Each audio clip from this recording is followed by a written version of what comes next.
Au nom du Père et du Fils et du Saint-Esprit, ainsi soit-il.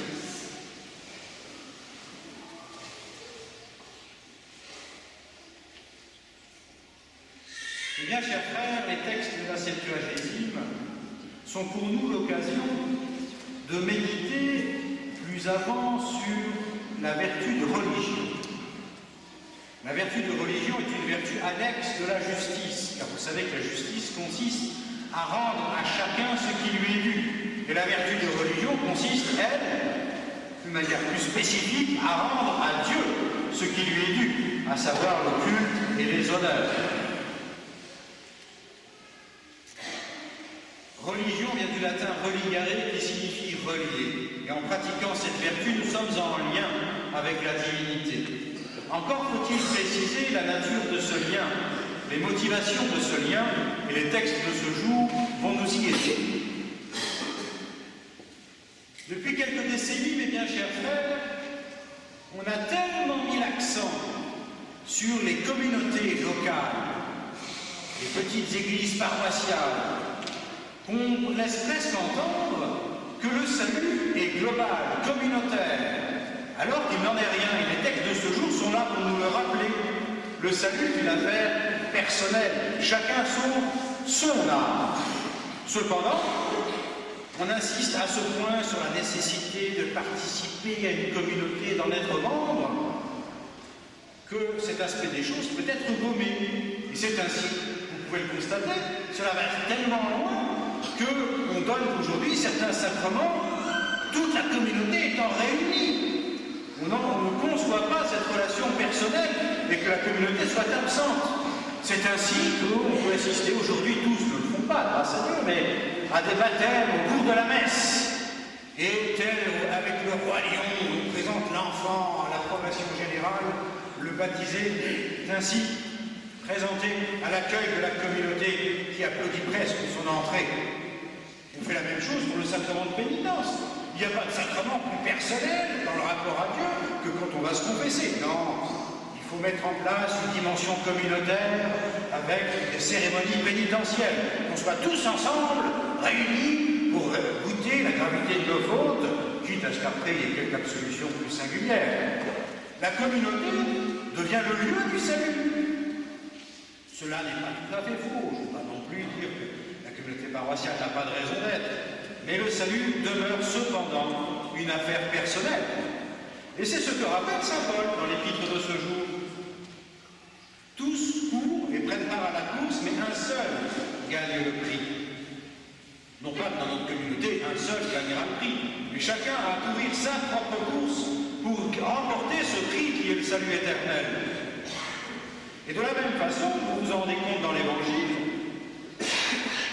quand le maître du domaine rémunère chacun des ouvriers, chacun reçoit son salaire personnellement. Il n'y a pas de prix de groupe. Voilà, à mon sens, mes bien chers frères, une grande vérité qu'il faut rappeler.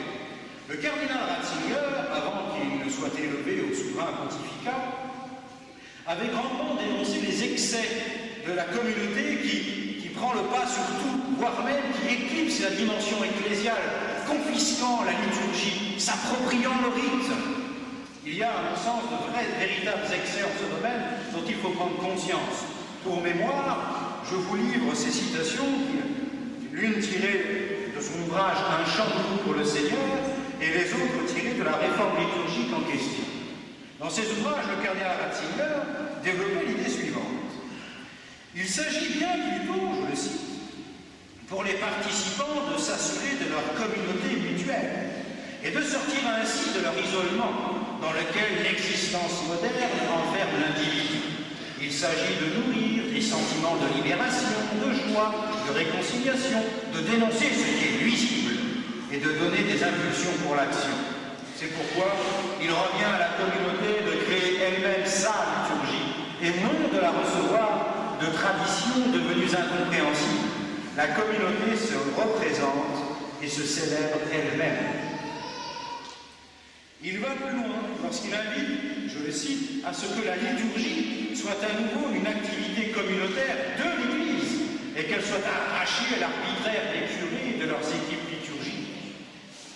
Et lui de poursuivre, les conséquences d'une telle valorisation de la communauté vécue au détriment de la réalité sacramentelle sont graves. C'est elle-même que la communauté célèbre, et non plus le Seigneur.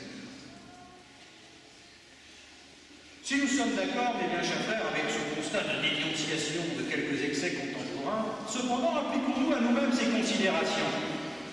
N'a-t-on pas vu, je ne dis pas que vous en êtes, mais n'a-t-on pas vu de ces personnes qui ne prient qu'en groupe, à la messe du dimanche, mais dans le cadre familial, heureusement qu'existe la prière en famille, parce que l'existence de la prière personnelle, parfois, on la recherche, on a du mal à la trouver. Certains ne sachant pas quoi dire parce qu'ils se retrouvent seuls face au Seigneur. Or, la religion est avant tout une relation personnelle, et non pas, là encore, de groupe. Que l'on s'examine sur ces matières-là. Ceux qui sont mariés parmi vous, évidemment, désirent être au ciel avec leur conjoint, et voire même avec toute la marmaille autour d'eux, sans quoi, c'est le cas des manants, elles n'imaginent pas pouvoir être heureuses au ciel, même face à face avec le Seigneur, s'il manque quelqu'un. Mais le salut, là encore, est une affaire personnelle. Et à moins que les deux conjoints meurent simultanément dans un accident de voiture, a priori, chacun paraîtra seul devant le souverain juge. Et même dans ce cas-là, d'ailleurs, admettons qu'ils meurent tous les deux en même temps, chacun paraîtra seul devant le souverain juge, car le salut est avant tout une question personnelle.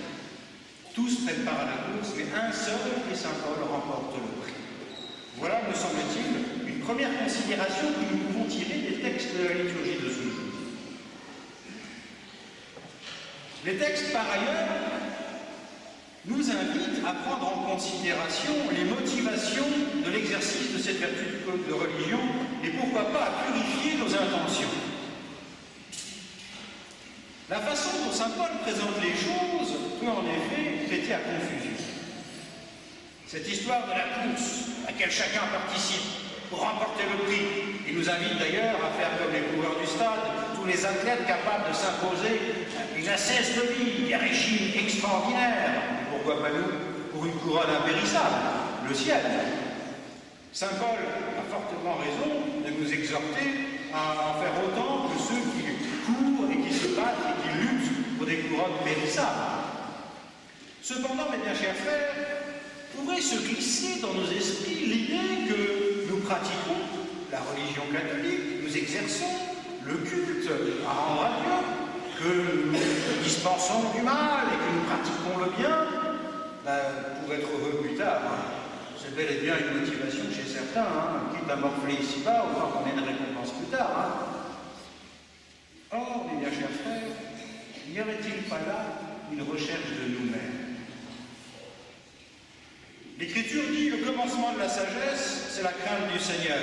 Et ceux qui craignent l'enfer et qui du coup veulent le ciel, c'est le début de la sagesse. Mais ce n'est pas la sagesse plénière et tout entière. Et d'ailleurs, saint Paul, notez-le, à la fin de son épître, pour que dans les esprits de ses lecteurs ne se glisse pas subrepticement cette idée qu'ils vont faire tous ces efforts pour eux-mêmes, leur livre la phrase suivante, lorsqu'il leur parle des anciens, des juifs contemporains de Moïse, qui tous ont été bercés dans la nuée, qui tous ont été gratifiés des commandements de la manne, saint Paul finit par la phrase suivante, qui, à mon sens, corrige et contrebalance cette impression première qu'on pourrait dégager de l'exemple de la course. En effet, saint Paul dit « Et Dieu pourtant, dans la plupart d'entre eux, ne mit pas à sa complaisance. » Notez bien qu'il ne dit pas « Et Dieu, dans la plupart d'entre eux, pour la plupart d'entre eux, les voit à l'enfer, Dieu les punit. » Non, il ne dit pas d'ailleurs que la plupart d'entre eux ne se sont pas sauvés, ce n'est pas le propos de saint Paul. Il dit la phrase suivante, dans la plupart d'entre eux, Dieu ne mit pas sa complaisance. Car telle doit être notre motivation. Offrir un spectacle agréable à la divinité, que Dieu puisse se réjouir et trouver ses plaisirs en nous. N'est-ce pas ce que l'ange Gabriel dit à la très sainte Vierge, qu'elle a trouvé grâce aux yeux du Seigneur, car le Seigneur se complaît dans les âmes des justes. Telle doit être notre motivation. Et d'ailleurs, dans l'évangile de ce jour, notre Seigneur poursuit ce propos, car le Maître envoie les ouvriers à sa moisson. Et à la fin, devant ceux qui récriminent et se plaignent, invoquant, comme quoi les syndicats sont une réalité ancienne sans doute, qu'il y a là quelque injustice, notre Seigneur Jésus-Christ de dire la chose suivante dans la bouche du Maître. N'ai-je pas le droit de faire de mes biens ce que je veux, ou bien as-tu œil mauvais parce que je suis bon? Le bon Dieu invoque ses qualités de bonté. Il rétribue parce qu'il est bon, et non pas pour notre intérêt. Et voilà, mes bien chers frères, pour nous l'occasion, au moment où se profile devant nous un carême imminent, de voir quelles sont nos motivations dans la pratique de la religion. Est-ce l'obtention du salut éternel? Ce serait légitime, mais insuffisant. Posez-vous cette question. Combien même à la mort, nous tomberions dans le néant? Il n'y aurait rien après l'existence ici-bas. Ne faudrait-il pas servir le Seigneur? C'est une véritable question, et certains sont en train de se dire, dans ces cas-là, carpe diem, parce qu'il n'y a plus rien après, on va se priver.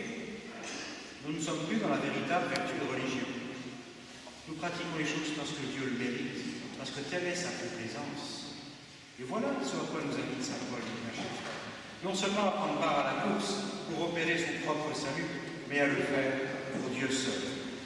Nous entrons dans ce temps de la Septuagésime qui nous prépare tout doucement à ne pas rater le départ du carême, pour que certains ne se disent pas, au moment du dimanche de l'étaré, en voyant les ornements roses, « Ah, peut-être que je commence mon carême ». Prenez dès maintenant conscience, mes bien chers frères, qu'il va falloir lutter, nous dépenser pour le Seigneur, parce qu'il le vaut bien. Ainsi soit. Au nom du Père et du Fils et du Saint-Esprit, ainsi soit.